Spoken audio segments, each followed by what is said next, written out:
Are you ready, kids? Aye, aye, Captain. Aye, aye, Captain. Hi, friends. Hello, friends. Welcome to Friends of Disney, where we are friends who talk about Disney. Even though Megan's not here with us today, she's been sick all weekend. She was the other words of the said licensed or sponsored by SpongeBob SquarePants. Don't forget to support us by subscribing and checking us out on Spotify or Apple Podcasts or wherever you listen to your podcasts. Or watch us on YouTube if you want to see our faces. Yes, even though Spotify has our faces now. Oh, well, Yeah. okay, also watch us on Spotify. Just check us out wherever you watch us and follow or subscribe because it helps us, help you, help us, helps you. Yeah, things are hard. Words are hard. Anyways. Data works. Believe it or not, data works. Today's episode, CandleShoe. which is not about a candle nor a shoe. And you want to know why we're watching CandleShoe? Because it's my birthday episode. Yes, when this releases, your birthday would have been yesterday. Yeah. Mm-hmm. So by now I'm 25 and I had my SpongeBob birthday, which honestly it's kind of funny that we started out that way because I, for my birthday, have thrown a SpongeBob SquarePants birthday party, and we're doing it based off of the meme of what's funnier than 24, 25. And so I hired a cake person who's making me a SpongeBob meme cake. We're decorating the entire living room as Bikini Bottom. And I know this is a tangent, but I just thought it was funny to the intro. So, with that being said, Sean, what are your thoughts on CandleShoe? So, yes, I have never seen CandleShoe, and neither has Megan. Sorry, Megan's like in the corner giving me the evil because the joke of saying CandleShoe is not about a candle nor a shoe was her joke, and I stole it. And I'm saying the apology now publicly. Well, that's just because that allows you to sleep in the bed tonight. That is also true. I want to sleep in my own bed. But anyways, no, so it was an all right movie. Like, it's cute. Definitely from the 70s.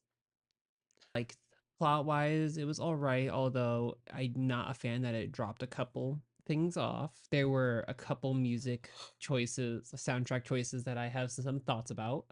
But I think they dropped a couple things off. Like the plot, like we were talking about it with Megan before we started recording. Like, oh, the secret doors. Like they're like, yeah, they alluded to like, so CandleShoe is like an estate. It's like the name of an estate in England, and so they're like, oh yeah, this estate has like multiple secret passageways, and we only see the door of one open once, and that was it. No other times we get to see the secret door. They started off with this huge importance of the main character Casey being this long lost granddaughter, and they never really followed up with it. Well, they did. Well, she's not actually the granddaughter. Obviously not, but like they kind of just dropped it off. Like, we didn't see her confront with the fact that she lied or anything. I mean, straight at the beginning though, she did she did tell the truth to the grandma about. No, because the assumption she did that on purpose. So what happened was that, like, yeah, but did she say everything that was actually happening? Yes, she did. But she didn't. So what happened was, so she's this orphan in LA, and this like English con man finds her or whatever and is like, hey, I want you to pretend to be this granddaughter so that way we can work on finding this treasure and steal it for ourselves. And so he takes her to England. They give her this rundown on like what it means to be this long lost granddaughter. And so they go there with like, oh yeah, we think this might be this person. And she confronts the lady saying, actually, no, I'm not this person. But she never dropped the act. Oh yeah, this is Tootsie and Piggywink. Yeah. Oh yeah. Like, she never dropped the act. She tried to say like, oh yeah, I'm not this person, but kept everything else up. to make them believe it was. It was part of the ruse. She did it on purpose to get them to believe her. But honestly, it was really smart. Casey is a pretty smart girl. Oh yeah, she was incredibly smart. One thing I'm disappointed. So yeah, like you said, like we learned that she doesn't. We learned that she's not the granddaughter. But something I kind of wish happened was that when she got that head injury later on in the film, that would have actually rejogged her memory. Because the whole point was that she doesn't remember anything. And I was kind of hoping that would lead into like, oh yeah, I actually remember. Maybe if there was a second movie, they would go into this more. Or like the scar Yeah. that they just never talked about again. Because wasn't her scar like actually similar to the granddaughter's? That was the point. Yeah. So I mean, you could still theorize that Casey is I definitely think the she scar. is. And I mean, I'm, she ends up staying and like basically like adopted by the grandma or whatever. But yeah. It has a Mamma Mia ending. no, You don't find out who the dad is. okay, you don't find out who the dad is, but And then know she that. gets all three dads. Come on. Okay, I mean, I guess Mamma Mia ending right there. a Mamma Mia like ending. No, can I tell you the two things I have on the music? Yes. So first was during the fight between Casey and like two of like the orphan kids are like staying with the grandma or whatever. Mhm. Yeah, the grandma has like all of these like orphaned kids or whatever that just stay with her and they're like a whole big family or whatever. So Okay, so I don't think they're like actually orphan kids. I think they're more like children of like the family that used to work the estate because um well, because they say later on in the movie that oh no, but the house gone. No, we have to go. We got to go back to the home. yeah. They're orphans. They got to go back to the children's home, to the orphanage. I know they can't afford the servants. So, Yeah, but what was I saying? Do you know during that fight in like the garden between like two of the the kids? tomato smash. Yeah, the tomato smash. When the one orphan girl that presents more Asian. Oh, the little one? Did you hear the music that they when she joined the fight? Did No. you? Dun, dun, dun, dun, dun, dun, dun. Oh. No, I did not pay attention. I heard that and I was like, what? It's a 70s movie. It's a 70s movie. But also, that's a little. That's bad. That's bad. Maybe this is why I like the older Disney movies because they're unhinged and They didn't age well, but it's funny. they don't age well. They're funny, but also because of the time that they're in, some of these things that we have really worked on politically to move forward as a country, obviously this was made during the time like those things were real. Yep. And so, I mean, you get to see the history of like Disney did follow this. Like they did follow the culture of They follow the culture of what's stereotyping an happening. Asian by Asian music. American Asian music. Like Well, it happened everywhere. Like there was like this is a sad saying. I hate hearing how often I hear it, but like it was a different time. Social norms were different. Political climate was very different. Like it was around the same time as the Karate Kid movies, which had a similar vibe, and those are still great and stuff. It just I heard that and I couldn't help but laugh. I just started thinking about this, but well, when was the like the Pearl Harbor when did Pearl Harbor happen? Pearl Harbor? Yeah. That was World War II. Okay, and then when were like the Chinese camps that we had on in the United So States? the Pearl Harbor attacks were in December of 1941. Just kind of wonder if like the reason why more cultures and like more entertainment started adding in Asian characters was because of after the time we had concentration camps in the United States, they were trying to show that um They were from 42 to 46. yeah, but it also, it takes a while I mean, it takes a while for there to be a culture. shift again. Yeah, culture Yeah. shifts take a long time. Yeah, so I think this was kind of like the reintroduction of maybe that, but also that's very uncertain to say as well. But kind of putting in the I it's funny, but I don't agree with having the dun dun dun dun dun dun dun dun. The other cool, funny music part. This one's a positive one, Okay. not bad like that one. um, so at the end of the movie, we learned out where this like treasure was of like I don't remember what his name was, like St. Edmund or whatever. So the whole point is they're looking for this lost treasure that's somewhere on Yeah. the estate, and you Well, find out at the end where it and the was. treasure is like of like Spanish gold doubloons. Yeah. And we find the treasure that it was like quite literally in this treasure chest that was in plain sight for this entire time. Um, But it was supposed to be found in the library. no, Well, like we're no. So the first clue they got pointed them towards the library. They got a clue to where the treasure was from the will of this guy, and they're like, "Oh yeah, it's in the library." They check the library and they get another clue, which led them to a graveyard, which led them to a painting, which led them to the eventual place of the treasure, which was a statue of the original guy with his foot on top of a treasure chest, which was in plain view, which I think is just funny. But when we see that there's like this big fight at the end, and the gold coins end up spilling out because the structure like broke. The music going along with it is not it's not 100% the theme, but it's the theme of yo ho, a pirate's life for me. Which I just think it's funny because Pirates of the Caribbean, Spanish pirate.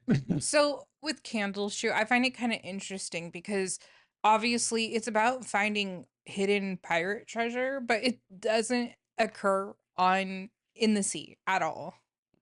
No, it appears in this English house in a Spanish treasure. Yeah, so it was more like they migrated to CandleShoe and then, finally decided to settle down and hid all of their assets, which he hid the assets in plain sight. So, it's now just future generations trying to live off of the assets that were intended for the place.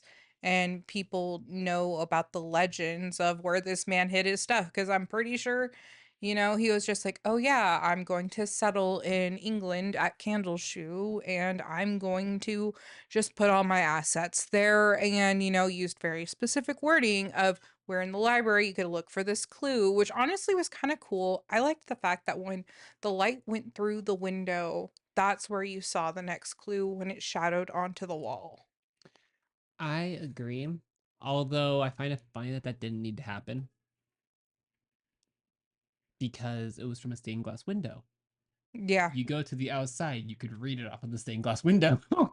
But if you didn't know that was the clue, you would just question, why are these random words here? Yeah.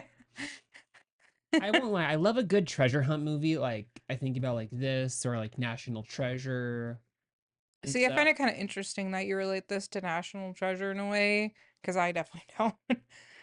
It's a treasure hunt movie. I mean, yes, when I watched this movie, I definitely related it more to Casey being a tomboy, and I didn't pay much attention. And I even when I watched it last time, I never paid much attention to the actual treasure hunt as I paid attention to Casey being herself and trying to be a tomboy and not wanting to live in the gender norms of being a female. Well, and I think like focusing on Casey, like you can see that like I I kind of actually did appreciate it that it didn't focus so much on the treasure hunt like that was a side plot to the story. It was supposed to be the main plot, but it was a side plot. Yeah. They focused a lot more on Casey growing as a character and like developing these familial relationships Yeah. with these people after being an orphan in LA. Because when we first are introduced to her, she steal she's like stealing from people and from stores and has a strong juvenile history and stuff. And so it really shows that like how much growth she had going from someone that would steal so much just to make a life, literally homeless. She would stay with like these two people that like sold her out basically. Um and then she starts to be part of these like really healthy close relationships, and it changes her to caring, which is really nice. I mean, like, I think this goes to show that, like, because Casey really changed herself. She had the right support and people around her to show that she did have two options at the end. Like, especially with the treasure hunt, it was, you know, she could choose to use some of those stealth skills to help the family out or, completely betray them. And so she had an option to choose at the end of was she going to do the right thing or the wrong thing? And she did choose the right thing. But I just wish we could have seen her choose it, because what happened was like she was in the hospital. She yeah, got hurt. Um and when she blinking. Sorry. When she was released or whatever, they were asking like if she knows anything to help them out because they were being forced to move because they couldn't pay their taxes. Darn taxes. Um taxes, not Texas. There's a difference. Um well, also theirs is not like American taxes because believe it or not, American taxes are actually generally much lower than other countries. And the reason why we have high medical bills is because we're not paying our taxes towards medical bills, which is why other countries have free medical because the taxes are at a higher percentage and is going to used for that healthcare system. So it's not actually free healthcare, it's being paid. yeah. Sorry, this is just the accounting what I know. But I wish we were able to see her come clean to her family and be like, actually, no, I was sent here to scam you to find this treasure and steal it. I wish we could have seen her have that face to face interaction versus be implied that it happened. Hmm. Because I would have, because we see that at the end that the grandma still accepts her. Yeah. The old lady accepts her. And I think that would have been much more powerful if we got to see her come clean with it. But that's just my thought. Like, again, it was not a bad movie, in my opinion. It's dated, but Yeah, it is dated. I mean, it's almost 50 years old. Wow. I also like the whole time while I was watching this too, I kept thinking about like how I wish Disney had more movies like this, like making them now cuz They could be really interesting remaking these ones. not I don't want them to remake them. I just want them to be original like this one. I know. Well, so it's interesting seeing this movie because I've never really seen a movie from this time period and in the Disney history. And what I mean by that, because Pete's Dragon came out the same year as this movie. Um, which is one of my favorite Disney movies, but this time period was really where Disney focused on live action movies, because after not Snow White, Sleeping Beauty flopped in the box office. It flopped. It was not great. They lost profit on that movie, despite how beautiful and a classic it is, and everyone loves it now. It failed, and Do you think that's because it's aged better today? no, I think it just comes down to time, because People thought it was too dark. That's why it failed. People thought it was too dark for Disney. And we see that now. So I think it's just a matter of time. Companies shift, stories shift, and people need to understand that not all animated movies are for kids. Animated movies can be for adults, but with Sleeping Beauty failing, it Disney decided to take a shift and take a break from animated movies. So that's why there is no princess between 1959 when Sleeping Beauty released and 1989, 30 years later with Ariel, because they took that big break to focus on live action movies. Animated movies still came out, but not as much compared to live action. That's because that's when they really focused. So I've never really seen a movie in that time period I of think live action. DuckTales was like the main. Possibly, I think maybe, yeah. Because I love DuckTales, and I. Okay, so I feel like I watch a lot more older Disney. You do. Well, shoot. Well, no. So I like older Disney. I've been curious about some of the older live actions. I've just never brought myself to watching them. So the reason why I watched a lot of these older live action Disney was because um I didn't have cable TV. Like there's times we did have cable TV with me and my mom and things like that, but essentially majority of the time I was watching VHS tapes. So we had a lot of random VHS tapes, and so I just rewatched VHS tapes. And CandleShoe was one of them. Anne of Green Gables was another. Oh, That Darn Cat. We also need to watch that one sometime. It's a Disney movie. And anyways, yeah, it's another one of those live action Disney movies that we have on VHS tape. Because let's see here. Yeah, because in the 60s was when you got Jungle Book. So like some big movies came out in the 70s. It wasn't much though, because you didn't the first yeah, 'cause you had Rescuers, Winnie the Pooh, Robin Hood, Aristocats, Jungle Book, and I think maybe 101 Dalmatians. Yeah, 101 Dalmatians came out in the 60s. So you had some heavy hitters, but again, you're talking not that much so not a lot was released for animated.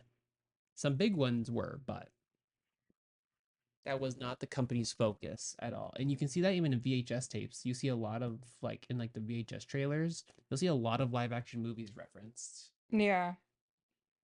And I find it kind of interesting because, like, I didn't even realize like, when we were going over what we're planning on watching so far, I didn't even realize that Candleshoe was a Disney movie until I saw it on Disney Plus, and then I know it's not one of like the Hulu things. Like, it actually said Disney on the top. It is a Walt Disney movie. Yes. It says it in the credits. Yes. Yes. So that is also how we know it was a Disney movie. But I really didn't know that like it was a Disney movie. It was just one of those movies we had at home, and like even if the movie generally is not that good of a movie, you think my point I'm trying to make here, sorry, I was really trying to think there.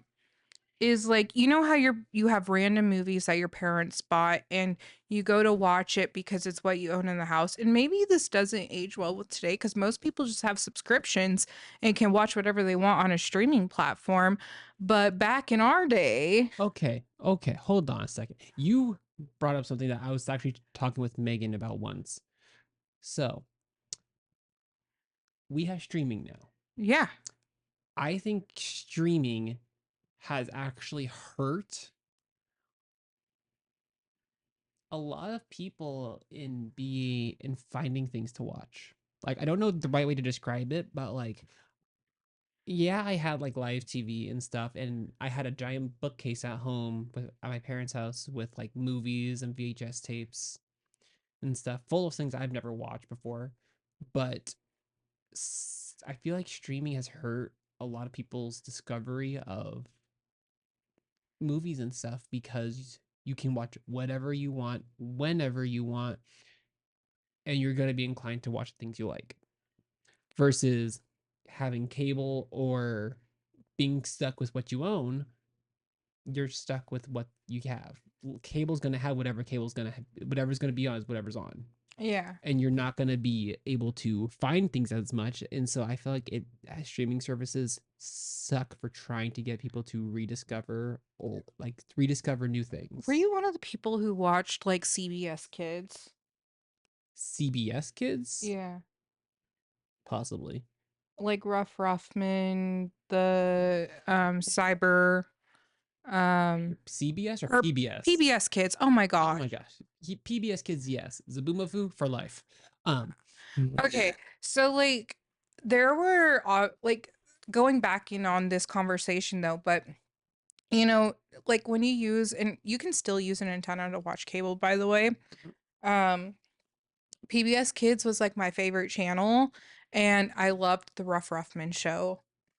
See, I would watch everything. Disney Junior, yes. Playhouse Disney, yes. PBS Kids, yes. PBS Kids Sprout, yes. I love you, Chica, the chicken. um, and then what was the other one? Nick Jr. The only Always. time that I got to watch Disney and Nick Jr. for a majority of my childhood, though, was when I was visiting my grandma. Otherwise, I was stuck with PBS Kids. Mhm. So, like, going back in on this topic of like watching what you have and like kind of being selective about that, I think when streaming services come out, this has now kind of defined like what type of people we're going to be pulling in to watch certain movies on streaming services of what's going to stay and what's going to go because like I know that with just having the antenna on the TV and there's PBS Kids, I was grateful every time I got to see Rough Ruffman. And then anytime it was not Rough Ruffman or like I know there was another one, I just can't think of the name. But anytime it wasn't a show that I liked on PBS Kids, I left the TV and I went to go do something else that kept me entertained. But the thing is like I so there are one of my actually this is what happened with one of my favorite shows. I used to hate Once Upon a Time at first. Mhm. My parents were watching it. I was Mhm. like, this show looks dumb. I'm gonna go upstairs and keep myself entertained with something I like. But I was around it and it piqued my interest. And by the end of the first season, I was hooked and I watched the rest of it. As it came out every release date, I had it recorded and I watched it every time without fail. Well, that's what I'm saying is just But kind of like, like things that are around you eventually.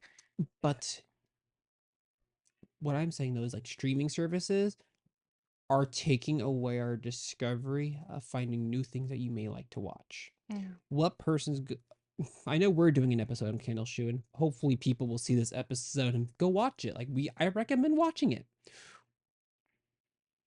But who's going to be like, oh, I'm gonna choose to watch that when I have everything else at my disposal that I like. You know what I Yeah, mean? that is definitely true. How many times on like a Netflix recommendation did you think like cuz Netflix says like, "Oh, I think you're going to like this based off of what you previously watched." How many times do they get that wrong? Cuz I know for me, I'm kind of a wild card and like it's normally always pretty wrong. I have found that a lot of my discovery of shows that I've watched, because I've watched a fair amount of new shows recently. Me and Megan will watch through shows together, like Brooklyn Nine-Nine, or hell, right now I'm watching through Grey's Anatomy finally. It's all because I see clips of the show on like reels or whatever and so I'll watch them, and I'm like, you know what? I've seen enough of it and I've laughed at enough of them. I'm gonna watch a show. That's why I watched all of Golden Girls in 2020. That's very fair cuz I watched this movie on Hulu that's based off of a true story, but you can definitely tell where the movie magic is. It's another one of those drama movies, so I'm not gonna go into all of its trigger warnings because there are a lot. But it is a big drama. Anyways, it was a really interesting film to watch. You can clearly tell where the movie magic was between what had actually happened in real life. But I wanted to kind of get a little bit more insight of what it might have been for that victim during that time. Mm-hmm. But no, like something, it just bugs me that like a lot of people are just not going to be giving these like older movies A shot. a shot because they're stuck into what they think they'll like, and you may not even know you like it. Like I've never heard of this movie and I liked it. There's a couple, Woo, go to me for and you did the same thing with Fat Kids. yes. Is that the name of the show, Fat Kids? No. What's the name of the show? Um so there's another movie. I'm not just like saying Fat Kids for fun. I'm sorry. The whole movie is oh, heavyweights. It's heavyweights.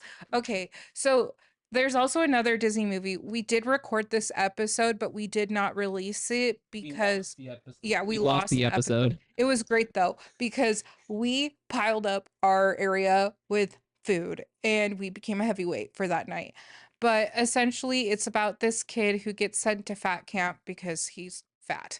But I call it the Fat Kid movie because it's a movie literally about a fat camp. Yeah, and then at the end, all of the fat kids revenge the skinny guy, and they go on this like. But the thing is, It's so funny. is just I've never saw that movie either, and Jonelle introduced it, and I enjoy it too. It's another good movie that I don't think I would have given a shot if it weren't for this podcast, being friends with Jonelle, because I'm just sticking with what I know. But you may not know what you know, what you need to know, you know? You may not know, but you need to know you know. Oh my god, we gotta save that. That's a classic now. Oh God. It's on par with the Goddess of Shrooms. Once again, we reference the Goddess of Shrooms. If you don't know what that is about, check out the Hercules episode. But no, like, I throw this challenge out to anyone who sees this episode. Pick a movie that you've never seen before on Disney Plus. Pick a random movie. Pick this movie if you've never seen it, but pick a random movie that was so far out of the ballpark for you and just give it a shot. Not gonna lie, I do that every time I go on a streaming service. I am not that way. We've been over this. I am not that way. I am guilty of my own preaching. So here's the thing, and my oh gosh, I have to call my partner now. Oh shoot. Okay, well, anyways, They say you're for me. yeah, the person I'm with. Anyways, besides that point, he knows when I'm in the house, I'm either A, watching a show I've already watched before, which normally consists of New Girl or Wizards of Waverly Place, but now that I have HBO Max, we are watching Say Yes to the Dress. Yes. But besides that point, if I want to watch a movie, I pick a movie I've never seen before because I actually really don't like rewatching movies that much. And we have the wrong kind of podcast. I mean, it's nice when we have like the new movies come out because I like being able to see something new that I haven't seen before and like judge it if I want to see it again or, decide just have an opinion about it. It's Mm-hmm. Well, that's the thing. Like, watching it to watch it, sometimes it's fun. It's like comfort. Sometimes it's just because you want something on. But what's nice about here is that we talk about it. yeah. We get more out of it. Like, you didn't realize the music choices of this movie. Yeah, no, I've never paid attention to the music in the movie. I'm always paying attention to the music. I can't help it. I'm a music guy. I did like the street market scene though. See, Eggs, get your eggs. I think the beginning was the only thing I had an issue with this movie. Like, real issue with. Because I don't feel like it set up Casey's situation very well. No, I did not. Like, I didn't. It took a what. It wasn't until much later that we really learned she's an orphan. The adults we see are just random people. We don't know that they're full relationship. All we know is that they sold her out, which seems kind of illegal. I'm pretty sure a good portion of the beginning was illegal. Like, yeah, like at first I was like, okay, yeah, she's a mischievous kid stealing stuff from people. She's, you know what? It's a tad funny. The tar scene where she's building a bunch of tar and everyone was slipping, that was funny. But I'm like, I'm not getting a good foundation. Like, I didn't know where we were in LA until after we were in England and the dude said they were in LA. Like, why couldn't we have watched the plane flight over at least? Like, there was some stuff just in the, I don't think the beginning set it up very well for No, Casey's beginning, no. which is like the one real issue I see with the movie. Um, and I am, Megan was telling us beforehand, this movie, like we said, it's an orphan and it's an adoption movie, but that's really not an important part of the plot. No. Like, yeah, there's this will she won't she be with like whether or not she's the missing granddaughter, but It's really about Casey. it's really just about Casey. But I did like the fact that for as old of a movie this is, it does represent um and Represents the time period well. well, represents the time period well, but also can still have some application to today, especially with Casey being a tomboy. Now, when I look at this movie and see Casey as a tomboy, I never thought of Casey as trans or anything like that. Casey just likes wearing men's clothes and acting It in a non-girly fashion. She's just not a girly girl. Nope, gender non-conforming. Yeah. Casey is Casey, and Casey likes guy things. That's it. But That's chill. yeah, quite literally chill. She is vibing. Mm-hmm. Yeah, but like I feel like if this were to be like completely redone today, it'd be. I feel like Casey would be presenting very different Yes. than just basic tomboy. Which, you know, I think this movie is also like, if I don't want them to remaster it all, because I think a good portion, like if someone was to watch this today and is like in their teens or preteens, somewhere, and especially a female, if they're in Casey's position where they're like, I like masculine things, but like I can't tell where I am. I think this movie is a good way to see a different spectrum of someone who is not trans and identifies as a female, and just showing that she has interest in boy things. Mm-hmm. Because I this is just one of those movies that gives a different view and spectrum of Well, so earlier today we were watching Sophia the First with Casper Jr. Sophia the First. and we started at the beginning. Ended up watching the episode about like the horse racing or whatever, the Pegasus racing. Not gonna lie, I've really not watched any of Oh Sophia well, the there's an First. episode where like Doc it, McStuffins it's was my shit with my sister. Doc McStuffins, Doc but no, McStuffins. like with Sophia, like there was this thing about like um flying horse derby racing, basically Pegasus derby racing, and they make this whole deal about how, oh, that's a prince thing to do. Princesses can't do that, and she goes, why not? I'm a girl, but I can ride a horse. I can fly a horse. And that's Casey just lives that way. Like, Yep.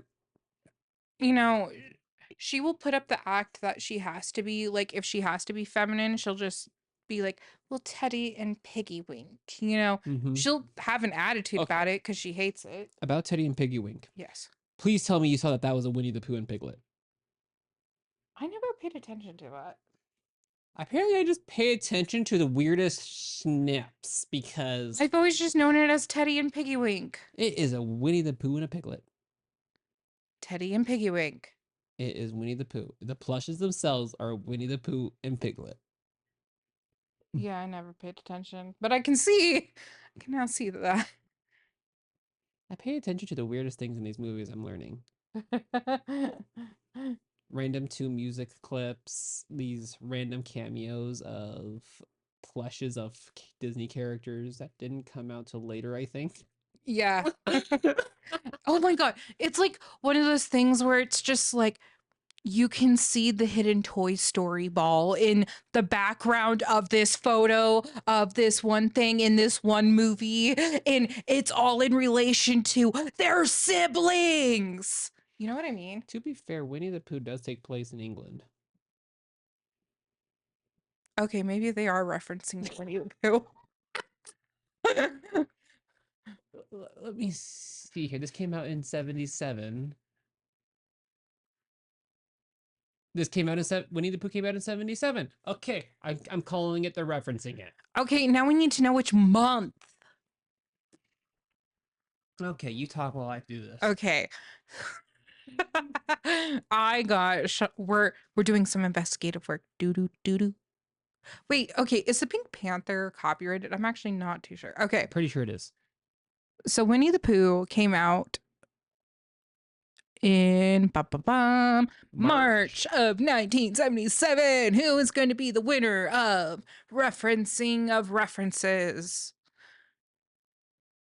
CandleShoe came out in December of 77. Okay, so we can now assume that this was not a leading into Winnie the Pooh. This was referencing of their childhood stemming from Winnie the Pooh somehow. Like, Yep. Even though Winnie the Pooh came out that year, we can assume that they're probably like. Okay, one thing I found that me and Megan loved in this movie was the butler. Oh.